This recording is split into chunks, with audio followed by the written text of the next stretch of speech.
morning and welcome to The Skinny for Friday, January 2nd. I'm Mitch Perry, the senior political reporter for the Florida Phoenix, joined for the first time in nearly a month with my colleague on the program, Ray Roa, editor-in-chief with Creative Loafing newspaper. Ray, great to see you. I think the last show we were on together was Friday, December 5th. Oh, man, if it was that long, I'm sorry. I did miss it here, but I'm really happy to be back. So you were in Hawaii for a part of your vacation the last month in the show, and did you participate? You said you were going to be in the Honolulu Marathon. Yep, ran and completed the Honolulu Marathon on December 14th. Ran an extra mile, 0.3, because there's like 40,000 people registered or something, and you're weaving out of people, in and out of people. And I looked down at my watch and I was like, why have I run an extra mile? Oh my God! But I did it. I'm here. What was your time? On the clock, just over 6 minutes. So I think, or 6 hours. I would have broken 6 hours, I think, if I had run in more of a straight line. Yeah. I think. But it was impossible. It was a great time. Wow. So. I'm very impressed. Okay. Well, great to have you here with us. Great to have you, our listeners, back with a new year here at the program. And we're going to talk about the news media today. And later in the program, we're going to talk about local news here by talking to two excellent photojournalists who've been working in the Tampa Bay area for years. One in print digital, the other in television. That's Dave Decker and Tim Kania. We'll get to those men in a minute. But first, we want to talk about the recent kerfuffle over at CBS's 60 Minutes that broke a couple weeks ago regarding the news about CBS's new network editor-in-chief, Bari Weiss, spiking a report about migrants being deported to El Salvador's notorious CCOP prison. And that story, of course, was not taken off the air, basically, before it ever went on a couple of days beforehand. And joining us to do that is Eric Deggans. He's a critic at large with NPR and is the Knight Professor of Journalism and Media Ethics at Washington and Lee University in Virginia. Good morning, Eric. Hey, good morning. Hey, Eric, first thing before we get into talking about Bari Weiss and CBS, I know you're a graduate from the University of Indiana, so congratulations to your Hoosiers after kicking Alabama's ass yesterday in the Rose Bowl. Oh, my God. Can you say that on the radio? I just did. We got a dumb button for that. Excuse me, I have a bit of a cold. But so do I. Yeah, I went to the school in the 80s when basketball was the big sport and when we won the NCAA championship in basketball. So it was so surreal to watch them have this sort of undefeated season and roll over, all of these amazing teams and win the Rose Bowl. It was really gratifying. Yeah. We'll see how they advance in the college football playoff. Okay, let's get to the business. We only have you for a certain amount of time here. So the story, we're mentioning the story that was spiked on 60 Minutes was about how the Trump White House early this year was deporting hundreds of Venezuelan migrants or undocumented immigrants, if you will, to El Salvador, a country where most of them had no connection to. The White House claimed that they were terrorists and a part of a violent gang, and they deported them there immediately. Some of those men told 60 Minutes on the broadcast that they were tortured and suffered physical and sexual abuse inside CCOT. The producers had reached out to the White House for comment, but officials declined to speak. But Weiss said 2 days before the segment was aired that the story needed more work, and specifically to hear from somebody from the Trump administration, even though CBS had reached out to that. Of course, the story did not air and made a lot of news by not even airing, but since it's popped up online when the story had been sent to Global TV, which distributes the show in Canada, this has led to a lot of criticism that Bari Weiss is simply trying to protect the Trump administration. I guess the first question is to you, with all this having taken place, knowing the highlights on Bari Weiss being hired by David Ellison at Paramount Skydance, what's your immediate take about what happened there? Well, I mean, first of all, it is kind of a complicated situation. And my understanding from reporting on what happened was that Bari Weiss had offered some feedback on the story on like a Thursday, which the reporters had incorporated. And then on Saturday morning, made the decision to pull the story after it was already scheduled to run the following night. And there had already been promos that had aired. There had already been a lot of publicity out there about the story. And apparently the people that she was working with at CBS didn't realize that it was part of a package that was sent to a Canadian platform. And even though, and so it aired on that Canadian platform, and so then Canadian viewers grabbed the story and put it online. So eventually the story reached the world anyway. And I think the core of the issue here is that Bari Weiss didn't seem to understand how the editorial processes of 60 Minutes worked. There were some allegations by people on the show that there had been several screenings of the story that she didn't attend and didn't offer feedback for. Perhaps because she's used to working in an online environment, she's not used to the idea that you have to do a lot of this editorial work in advance, and that when you get to a day or two before the story's going to air, there's all this machinery already activated to get the story out to people.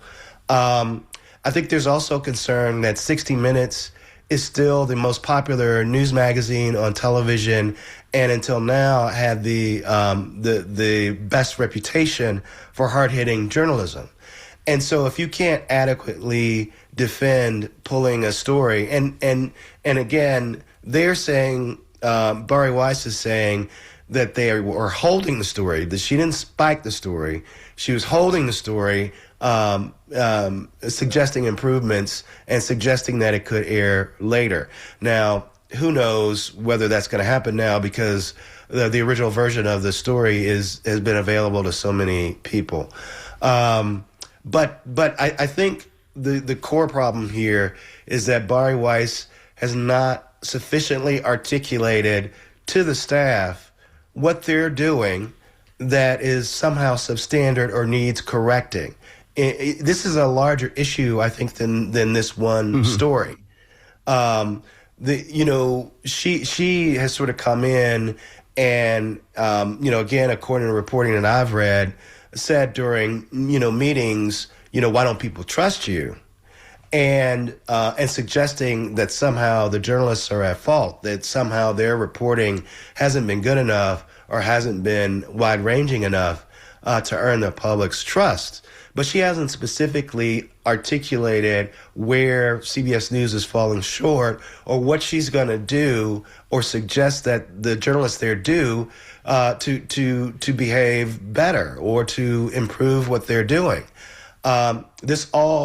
So it makes everyone sort of feel like this is sort of a bad faith argument.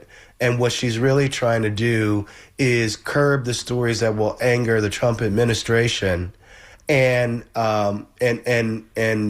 pressure everybody at CBS News to temper any journalism that might anger the people who are currently in the White House. Right. And again, if you're just tuning in, we're speaking with TV critic Eric Deggans about the recent controversy over at CBS's 60 Minutes. Also, I want to bring up something that happened, I guess, 30 years ago. Another controversy at 60 Minutes. That's when producers there killed an interview with Jeffrey Wigand, a tobacco industry whistleblower who had evidence that cigarette companies knew their products were addictive and carcinogenic. CBS lawyers were worried about a potential lawsuit, so the interview got shelved. That story eventually came out anyway. The lawyers' fears proved overblown, and 60 Minutes spent years trying to rebuild its credibility. Folks might remember that was the source of the movie, the 1999 movie The Insider, starring Al Pacino. And I'm bringing it up because the reporter regarding this story, regarding the El Salvador, the migrants being sent to the El Salvador prison, Sharon Alfonsi, she wrote in her memo criticizing the decision by Bari Weiss. She wrote, and I'm quoting here, quote, CBS spiked the Jeffrey Wigand interview due to legal concerns, nearly destroying the credibility of this broadcast. She wrote, it took years to recover from that low point. By pulling this story to shield an administration, we were repeating that history, but for political optics rather than legal ones. And again, referencing there's a difference there that what CBS did in 1995 was concerns about being sued. It wasn't a shining moment by any means there. But in this case here, the perception is that they killed the story because the Trump administration had declined to comment on it. Your thoughts there, Eric?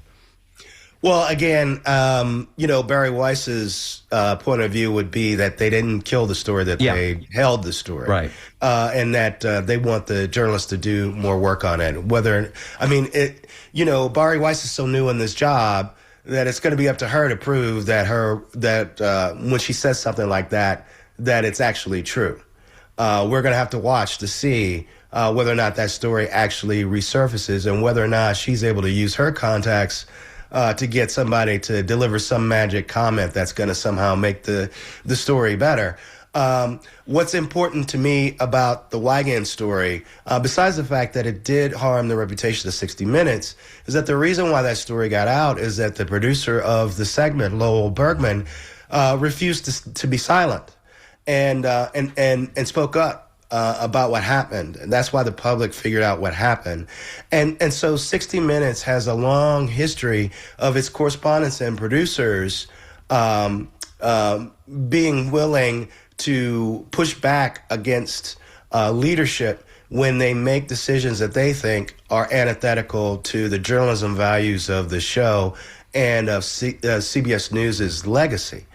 So Sharon Alfonsi, the correspondent who did the more recent story that we're talking about, she sent a memo internally that she probably, I don't know that she knew it was going to leak, but when you create a memo like that, where you say holding the story as a political act, you got to know there's a risk that it would leak, and it did leak, but there's a long history of that. So I've seen some news executives out there sort of criticizing Alfonsi for speaking up and not obeying her superiors. But 60 Minutes has a long history of independence, a long history of pushing back against leadership when it makes what the reporters and producers feel are sort of incorrect decisions, and for good or for ill, that's the history of the program. At some point, I think. Bari Weiss has to sort of articulate specifically what is 60 Minutes doing that does not meet this standard that she has for them. Right. She hasn't done it. And she hasn't been in the job long enough to earn any sort of credibility with media critics or with the public or with fans of the show, or probably with journalists who work at CBS News. And she doesn't seem to have done that work very much. One of the things Sharon Alfonsi said was that she didn't have any direct communication with Bari Weiss when the decision was made to pull the story. So, I've been on social media sort of talking about this issue with a lot of people from the public. and people who aren't journalists don't necessarily understand.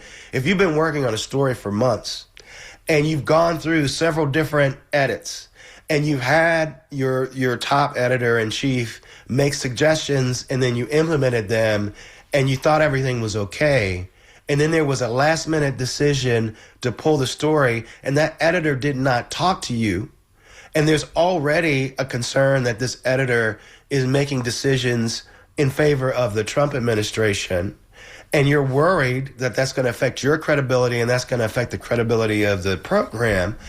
I don't understand why Bari Weiss didn't reach out to the reporter. I don't understand why she didn't work harder to develop a constituency inside CBS News so they would understand what she's doing.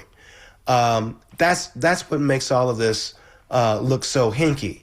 And as a reporter, when you have an 11th hour decision like that, to have the explanation be, well, we didn't have an on the record comment from the administration, when Alfonsi said they tried to get comment from 3 different administration departments.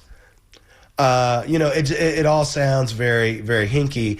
And at some point, I think Bari Weiss has to either get that story on the air so we can see, what kind of improvements she insisted and whether that made any sense, or sort of explain to her newsroom in particular what her thought process was, so that everybody can get a sense of, what is she talking about? What is going on here? Right.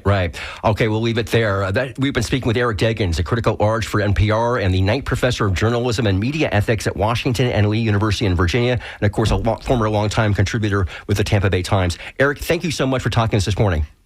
Thank you for having me. All right, we'll move on from there. And Ray, before we go on to our next topic here, it just The idea of, in this case, the Trump administration, or it could be the DeSantis administration or the Jane Castor administration, Sure. when local officials don't want to comment, that can be a way for editors to be fearful of going ahead with a story.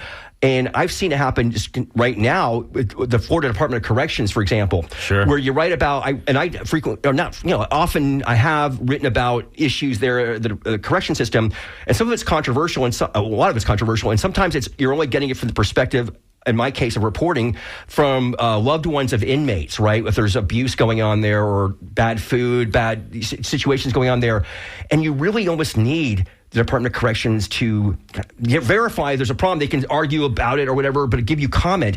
And there's a strategy there, I can tell you for sure, that I believe is going on there. And it's not just me, because other reporters have told me this, or I've learned about it, is that they're not responding to almost any inquiry.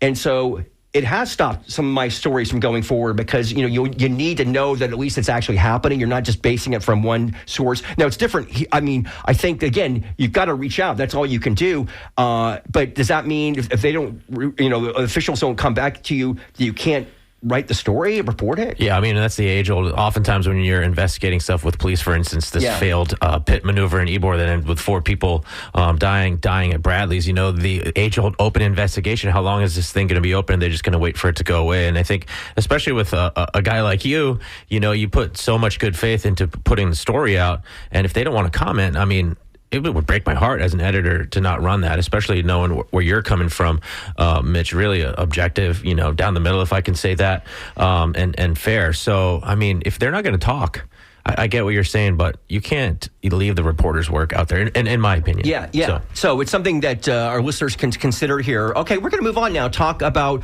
photojournalism, actually, here with a couple great ones here in studio here. We've got Dave Decker. He's a photographer based here in the Tampa Bay area, where a lot of his work can be seen in Ray's publication, The Creative Loafing, where this past year he's captured a protest of events outside of Tampa, places like Washington, D.C., Chicago. I'm sure there's others, Dave, and you can tell us about that. We've also got Tim Kania. He's a veteran television photojournalist working in the business for more than 3 decades. Tim started off in Lynchburg, Virginia. Then he went on to WESH Wesh in Orlando, WBBH in Fort Myers, and that was in the 90s. And then some 8 years at WTSP, St. Petersburg, in Channel 10 here in the aughts. And recently, almost a 15-year stint at Spectrum Bay News 9 here in the Tampa, St. Pete area. So Tim and Dave, welcome to the Skinny. Hey, man, thanks for having us. Appreciate it. Happy New Year. Hey, Mitch, Ray, Happy New Year. It's great to be here, you guys. So, Dave, we're going to start with you, obviously, because you made some news just recently, actually. You were arrested shortly before Thanksgiving while covering a protest outside the Chrome North Service Processing Center, an ICE facility in Miami-Dade County. You were arrested along with several dozen activists from the Sunrise Movement after those protesters blocked the entrance to that center. According to a press release, the Sunrise Movement said that they were demonstrating to demand the federal government shut down the facility and release unlawfully detained community members. Dave, how did you get swept up in that? That's a great question. I had to ask myself that question a lot, too. So it was just honestly like another day at the office, you might say. I received a tip earlier in the week that there would be a demonstration, one at Alligator Alcatraz and one down near the Chrome Processing Center. And yeah, I did some work in the morning for a client, and I drove down to Alligator Alcatraz, made images. There was a group of, like you said, it was the Sunrise Movement. So they were there, holding signs, chanting, demanding, producing a call to action and demanding results from the government. So, I made images of the group, long shots, wide shots, tight shots, try to establish the scene, get images of everything that you can see. And then it progressed to Chrome, went down to Chrome. So like around 2:15, they just basically parked and did their march. I mean, you can see in the photo gallery, like pretty much everything I'm talking about, it's all there. Yeah, I mean, in the photos, they were marching to the Chrome Detention Center. I think, these Sunshine folks knew they were going to get arrested, and you're out here shooting. There's pictures of you on the side of the road, but there's also video of you on the shoulder. At what point did you think you were going to get arrested, and or did it just catch you completely by surprise here? And can you discuss the actual arrest and what they said to you? Yeah. I mean, I never thought I was going to get arrested. Never. If I thought I was going to be arrested, I would have left. I just did not think that. I've never... Look, I've been in a lot of situations like this over the past 6 years, documenting, culture and, I guess, for lack of a better word, like social justice issues, things like that. And there's a space that we exist in, and we're trying to basically just, visual journalism is like print journalism and web-based. I mean, we're trying to produce images that tell the truth, and if there's a reporter there, those images will fall into their reporting because they're trying to do the same thing. So when I do wire work, it's like you're just shooting for a reporter who could be anywhere doing research. So that's what I was doing, and in that capacity, I never felt threatened or never felt like I'd be arrested. But what did happen was I was backtracking, because I was shooting video and stills. And we get down, they did a demonstration of civil disobedience, which is like, I think we all know what that is. It's basically where MLK style, where you sit down, you make yourself arrestable, and, everything's kind of figured out. That's what was happening. And I was just documenting it, just like I always do. And I do want to clarify. I had press IDs clearly visible. Yeah. So I'm a member of the National Press Photographers Association. If you're involved in visual journalism, from video to even documentary to still photography, I feel like you should definitely be a member. Did you get a warning that you were going to get arrested? Law enforcement never even looked at me. They never talked to me. They never pointed to me. They didn't acknowledge me, which I'm kind of used to. That's kind of like when we're in the field. They're generally, they can see that. Usually they see press. I mean, always they see us and then they let us work. Tim, have you ever had a situation like that? I mean, I don't think you've been arrested ever before, but do you ever thought you might be? Oh yeah, there's a bunch of times back when the Antifa, like after Trump got first elected, and there's a big scrum of people, and like obviously you camera guy, still photographer, you want to get right in the mix of it. You want to be really close, you want the action, you want to find like the loudest person and get the kind of the money shot, and it's a precarious situation. A lot of times you're like, well, I'm out here in the public and I'll risk it because I want to show people like, hey, this is really what's going on. And it seems over the years that our space of freedom is shrinking, and it's like, well, I don't really want to stay on the sidewalk and zoom in, but I will. But I think it's worth getting arrested to claim that little spot in the street for ourselves for the First Amendment. But no, I haven't been arrested at this point, but that is definitely a possibility, and it seems like they really clamping down on like how close you can really get to this scene, which is discouraging. Usually I'm.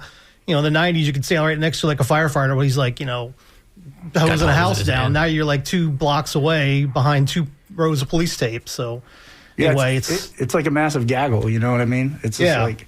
And the cops usually used to honor that. Like, oh, you've got the press badges on. I've got a big camera. And they're like, they'll give us leeway. Like, we're not instigating this stuff, but we're there to capture it. It used to be they would honor that. So. Yeah, which I miss, Right. Dave Decker, you started a GoFundMe campaign, which according to a November Tampa Bay Times story, you had raised at that point over $21,000 to cover your legal costs, recover your car, replace maybe some damaged equipment. Are you pursuing any legal action regarding this? So I have some injuries. I just went to a doctor at Tampa General Hospital, and they scheduled me for what's called a nerve conduction study. I'm diagnosed with what's called polyneuropathy, because I was cuffed with my hands behind my back for about 5 hours, and in that time, they have you in flex cuffs, which are difficult to experience. It's hard. I'm trying to figure the right words to explain what this is like. Yeah. Almost like zip ties. Yeah, they're like zip ties. Yeah, flex cuffs, zip ties. And when your hands are behind your back for that long and you're sitting on your hands, your hands just go to sleep, and it hurts, and you can only sit in so many positions. So since that time, I've had extreme ham numbness.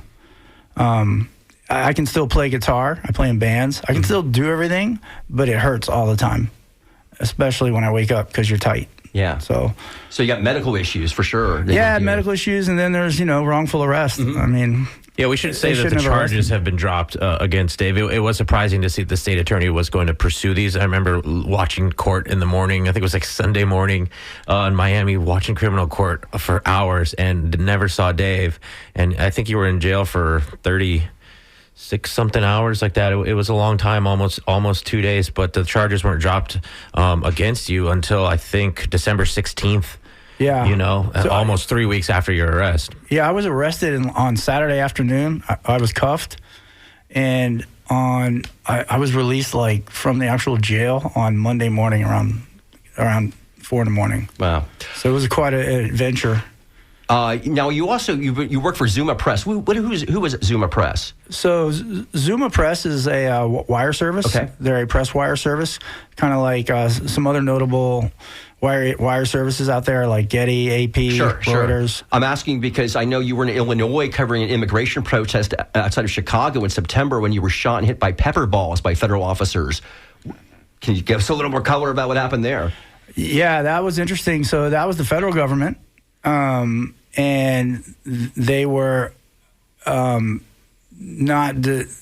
were just shooting anything that moves, essentially, with pepper balls, tear gas, things like that. Similar. What location were you at there in Chicago? In Chicago, I was at the Broadview Processing Center, which is actually not even a detention center. They kind of retroacted it to being retrofitted it to being a temporary detention center. They're supposed to just run people in and run them out. There were people protesting there. The federal government, the Department of Homeland Security, they did a collaboration with CBP, the Customs Border Protection Service, ICE, Immigration Customs Enforcement. They had HSI and ERO out there. So those four agencies that sit under the DHS umbrella, they were all working in collaboration with a project they called Midway Blitz. So essentially they were going with tactical militarized CBP units, which they brought from different parts of the southern border in those sectors. And they were in Chicago, leaving every morning 10, 20 vehicles deep, stacked with, 4 or 5 agents. They'd go out, they'd bring people back, and they'd process them. So there was a mass movement, mobilization of community members who were obviously affected in a lot of negative ways. I mean, I think there's Sarah Ellison, the federal judges, pushed back real hard on what they were able to do, but they were using a lot of non-lethals on everybody, including journalists. Yeah. And I got shot. I was with another reporter she got shot in the face. I was shot 7 times, ambushed by a Customs Border Patrol agent, and we're just making pictures, taking notes. Right. So that's what they do. I just want to tell our listeners, if you're just tuning in right now, it's 11:35, 35 minutes after the hour. You're listening to Skinny here on WMNF. Live here, Mitch Perry, Ray Rowe. We're talking to a couple of photojournalists in town right now with Dave Decker you know him best from Creative Loafing, his work. He was arrested, as he's talking about earlier, back in November, and then talking about a recent incident, earlier this year in Chicago. Also talking to Tim Kania, who's been with several TV stations in the market for decades here, most recently with Tampa Bay News 9. Actually, it's Bay News 9, representing the Tampa Bay area. And if folks want to get involved in the conversation, the number to call in right now is 813-239-9663. Want to say one more question with you, Dave, before we talk to Tim here about situations he's been dealing with. Going through this, the arrest, getting shot at. I mean, how do you feel about your job these days, basically? Oh, I love my job. Yeah. I love my job. I love everything about my job. I don't like going to jail. Right. But I'm doing exactly what I want to do in my life. Yeah. I mean, I have a studio in Ybor City at the Crest Contemporary in there, and I use it as a business office. I do like client work, but my passion is documentary. Yeah. I mean, I work like locally. I work exclusively like with Creative Loafing doing news, and I love that. We're able to amplify voices locally, and the opportunity to work with such a strong group of reporters and photographers. I should say that Dave came to Creative Loafing. I interviewed him for one of the bands he was in. And then shortly after that, he started taking photos, and he was a concert photographer for us right before the coronavirus. And then it all shut down, and he quickly pivoted to protest photography. And I think there was a little bit of a coming of age and realization of purpose there. And it was crazy at that time. As you know, Tim, you were out there, covering all those protests. So, ever since 2020, Dave's just been getting after it. And it's been really interesting. Well, it's been great for Creative Loafing readers, obviously, to have those photos both online and in the paper. Tim, let's talk to you. Thank you again so much for coming in here. I just, personally, I should tell, I worked with Tim a lot back in my tenure. I was at Bay News 9 from 2019 to 2022. Some good times. It wasn't so good at the end, and we'll get into that in a minute. But Tim, you've been through a lot over the years, decades, doing TV news. I find it so interesting because before I worked at Bay News 9.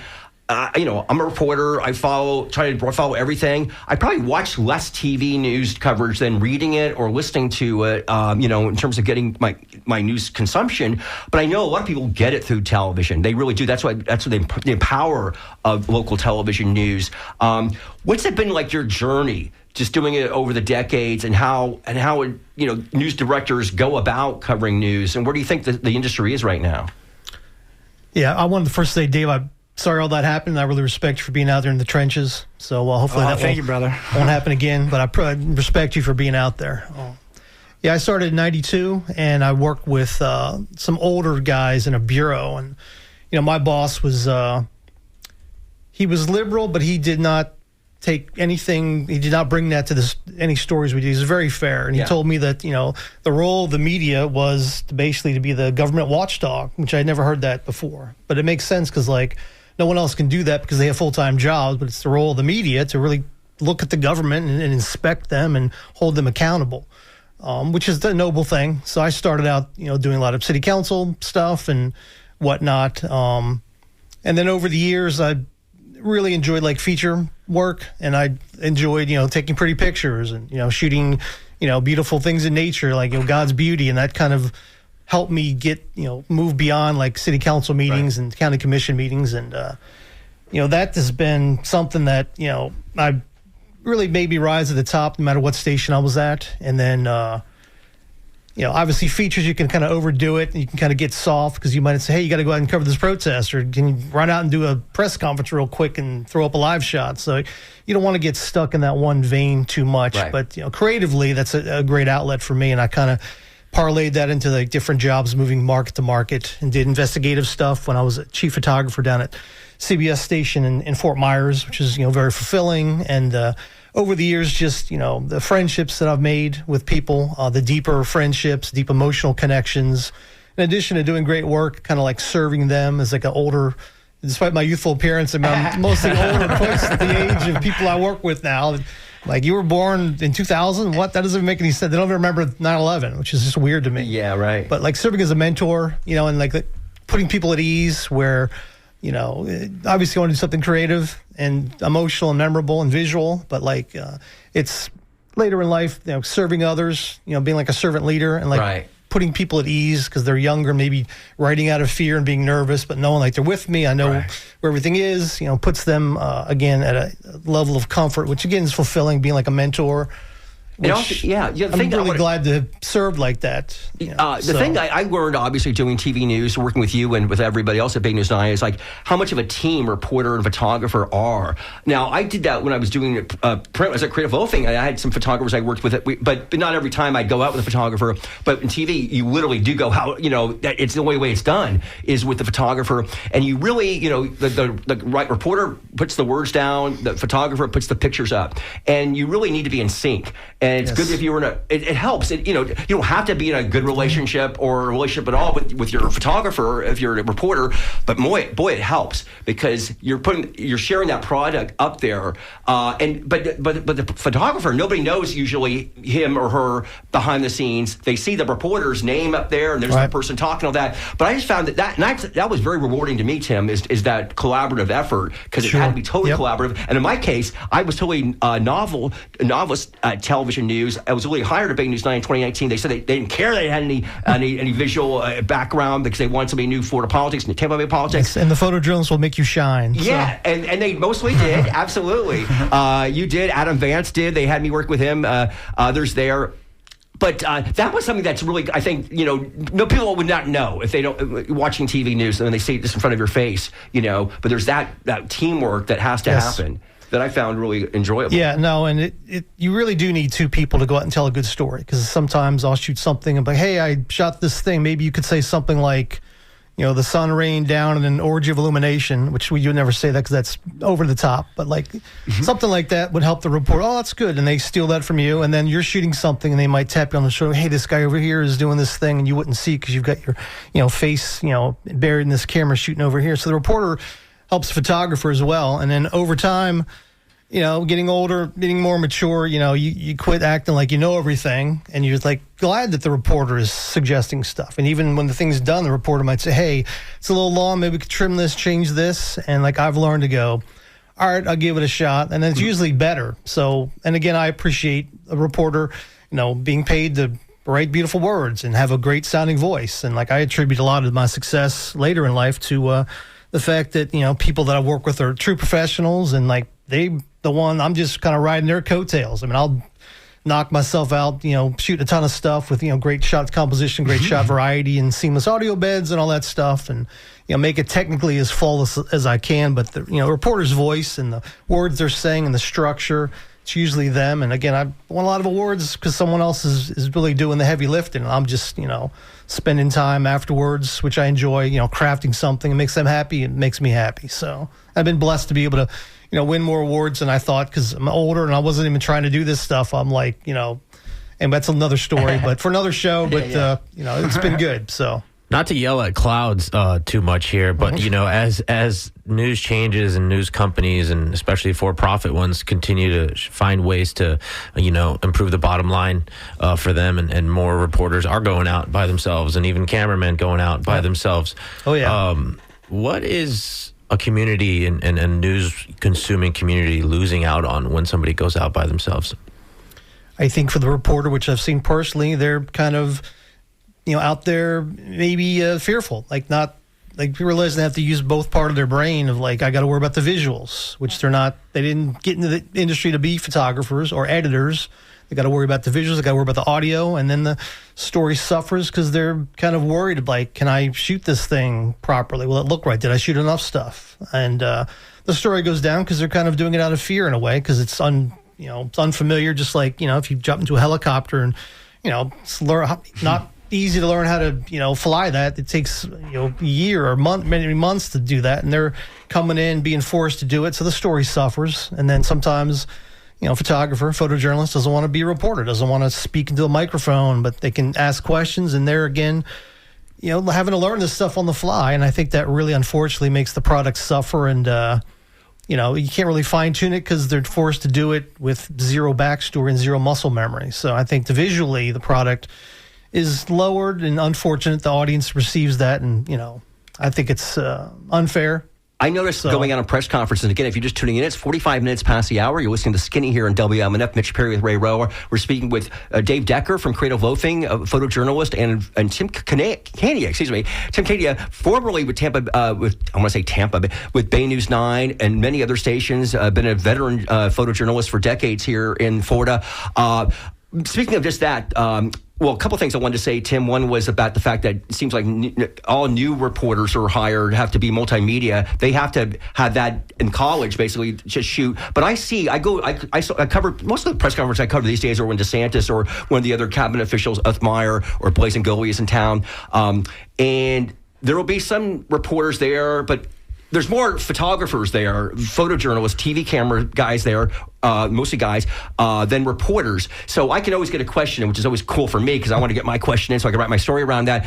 But it's always interesting to hear what the photographers, because some are more knowledgeable than others about certain issues. Most of them are told, like, my desk is telling me to do this, right? And they got like 5 questions. That's what's happening? Yeah, that's what they're getting, and that's like when they're being asked. And but you know, but I will say this is important. That can be nerve-wracking. Because it's very important because again, there aren't more reporters there because we don't have many.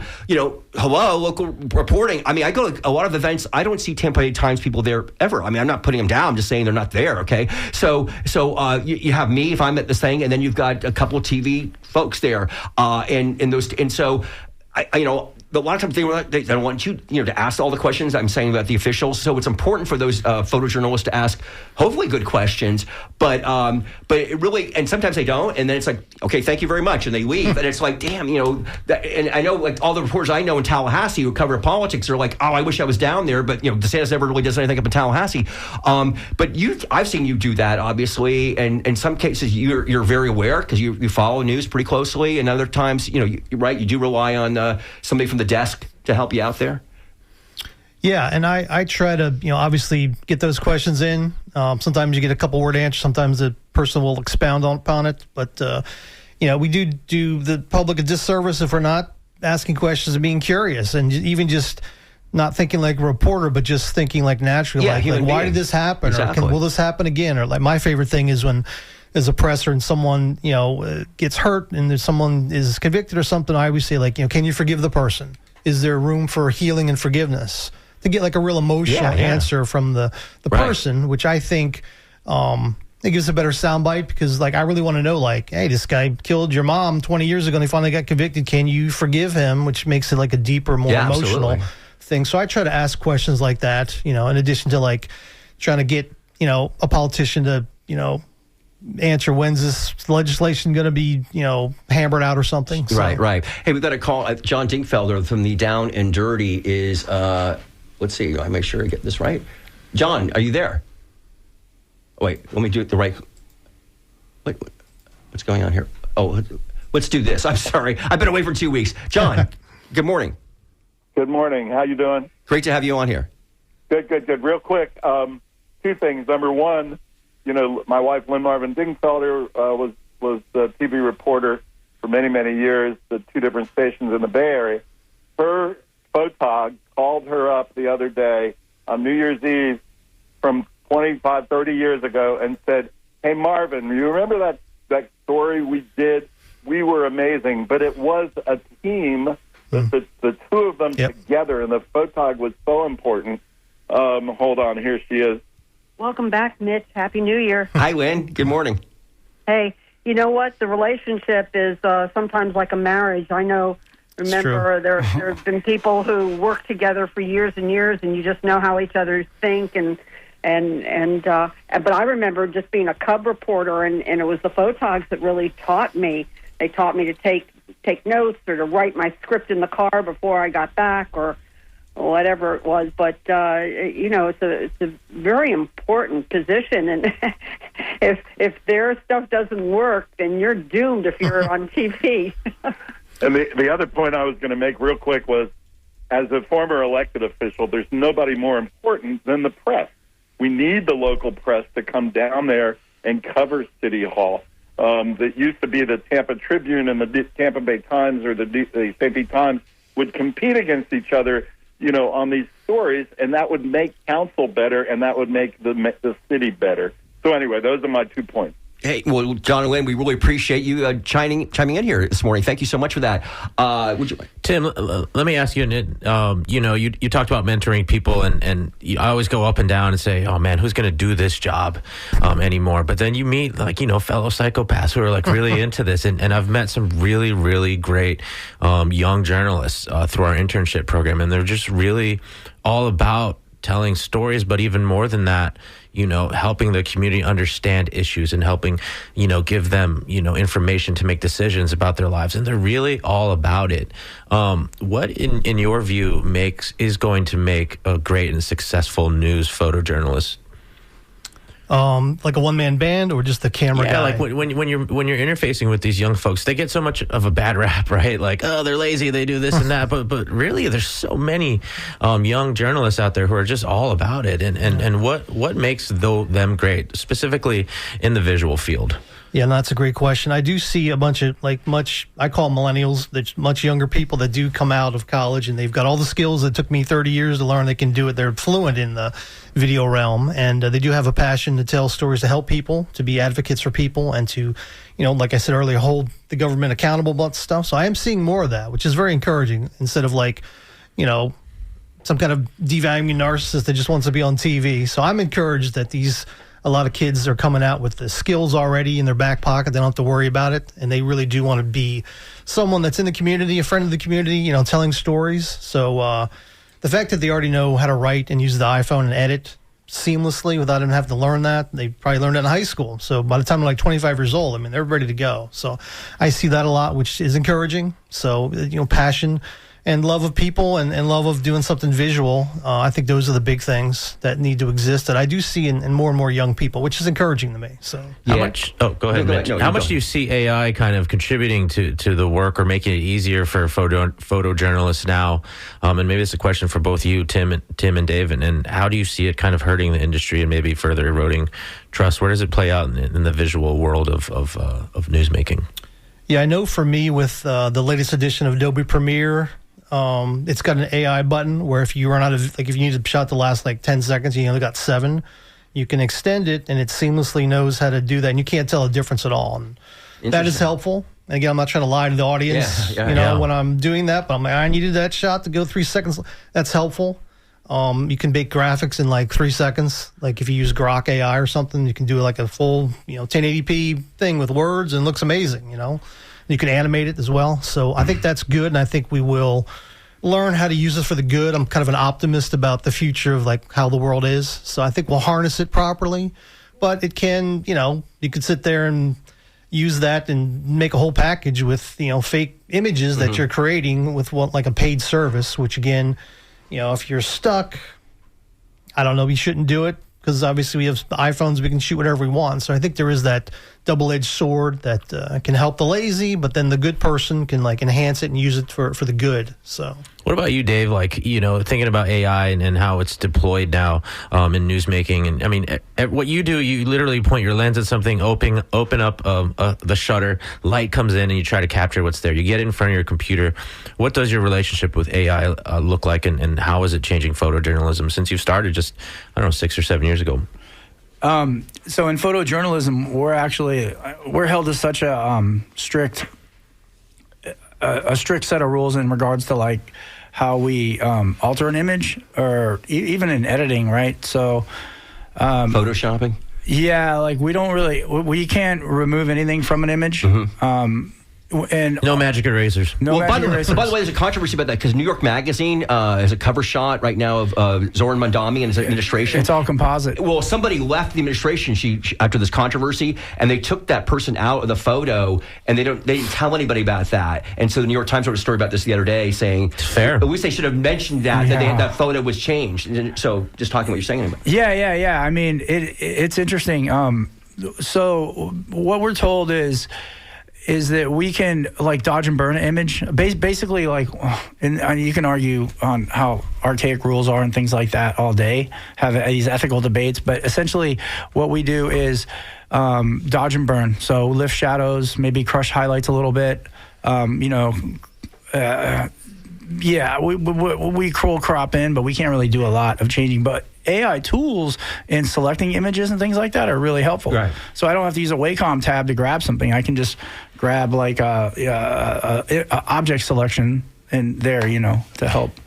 Let me ask you something, Dave. It is helpful. In the beginning, it's really helpful. You got a lot of, or some criticism, I feel like, for editing photos. We used to talk about it hey, what did you do to edit this photo? And you would say, I just kind of edited to look the way it looked when I was there. And people would say, oh, well, Dave, is editing the colors on his photo or something like that. But nowadays, you go to the New York Times, you go to any outlet, and these photos are heavily edited. And yours are like the least edited now. There's so much treatment in photos. How's that been for you? And I think it's interesting that everybody was talking about the Vanity Fair issue that had, I think it was Vanity Fair last week. Yeah, it was the profile of Susie Wiles. Okay. And the photos, the very stark photos of all the members of administration. And Rubio and they had Rubio, Miller, and everybody. And those photos are genuine photos. Right. He didn't do any touch-ups. And people are mad at him for not doing touch-ups. The compositions are brilliant, but there's still a color grade in there. Like they went in and toned the images with color.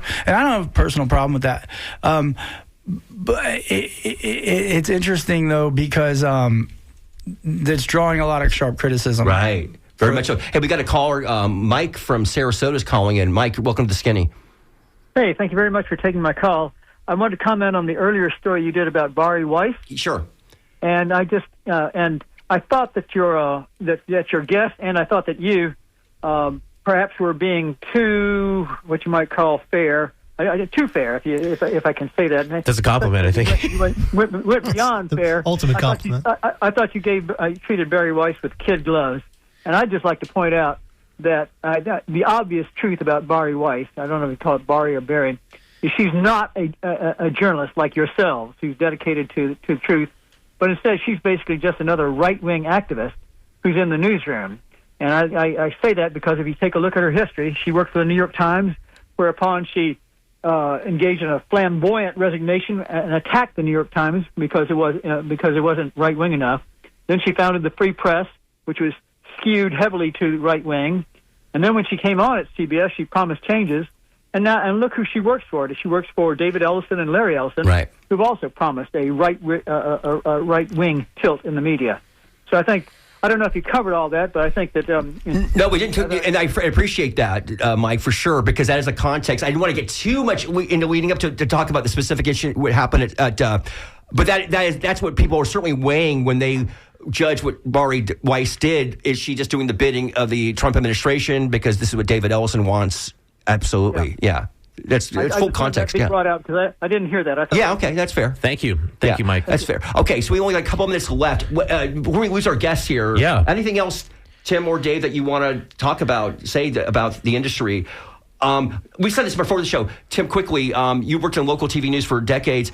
Do you think this something might happen with local TV news, like go away, like YouTube taking over and less, reliance on the network affiliates? Got two quick things. I was told by a friend of mine who had spent 20 years at the NBC network at the highest level that he has been hearing rumblings that they're going to downsize even the network, and it is going to skew right. They are not going to put like a liberal spin on it or whatever. They are going to move more towards Newsmax or Fox. Really? Which, again, is a little shocking to hear. I don't want. I foresee, unfortunately, like TV, like local affiliates shrinking down again. Maybe have 5 or 6 people running around, and then maybe there's like a lower third crawl, and there's not like appointment TV where you have to wait for 5 or 6 o'clock. Right. But it'll just be a channel that runs continuously, and the newsrooms will get very small. And if they miss something, like they'll just have to rely on consumer sending some iPhone picture in. So I don't want that to happen, but I do think it might shrink down because I don't think people are making those appointments to watch the news at night. And I think people are obsessed with their phone, so I'm going to shrink down and be some kind of app on your phone. So, Dave, any parting words for people following your work this year? Well, you know what I do want to. I want to thank the Freedom of the Press Foundation for helping me out, and I want to thank. If I can say it, I'm going to say thank you. I want to thank everybody in Tampa and St. Pete for helping me, work through this. And I'm looking forward to 2026. I'm looking forward to telling stories locally, nationally, traveling and staying local, and staying safe. All right. The voice of Dave Decker there, Tampa Bay-based photojournalist, contributor, senior photographer, Creative Loafing, Tampa Bay, Tim Kania, in studio with us as well. Photojournalist doing TV news since 1993, an illustrious career. Thank you both for joining us here in the studio. Eric Deggans joining us by Zoom at the top of the show. Thank you, Eric, for coming on. On behalf of myself, Ray Roa, Mitch Perry, my co-host, Skip Sassy on the boards, Anthony Maduro on the phone today. Thank you so much for listening to WMNF Tampa and the Skinny. We'll be back next Friday with Mitch's last show before the session starts in Tallahassee, and then he becomes an exile. I do see Joellen Schilke. Oh, yeah, she is going to talk about No Clubs, 40 years promoter here in Tampa. One of our favorites. They have a huge art show on Saturday. Big article in the paper. Yep. We do have that in Creative Loafing, so go ahead and pick that up. She's here. She'll be on through 1. Thank you so much for listening to WNF Tampa today. Have a great weekend, and take your jacket off. It's warming up.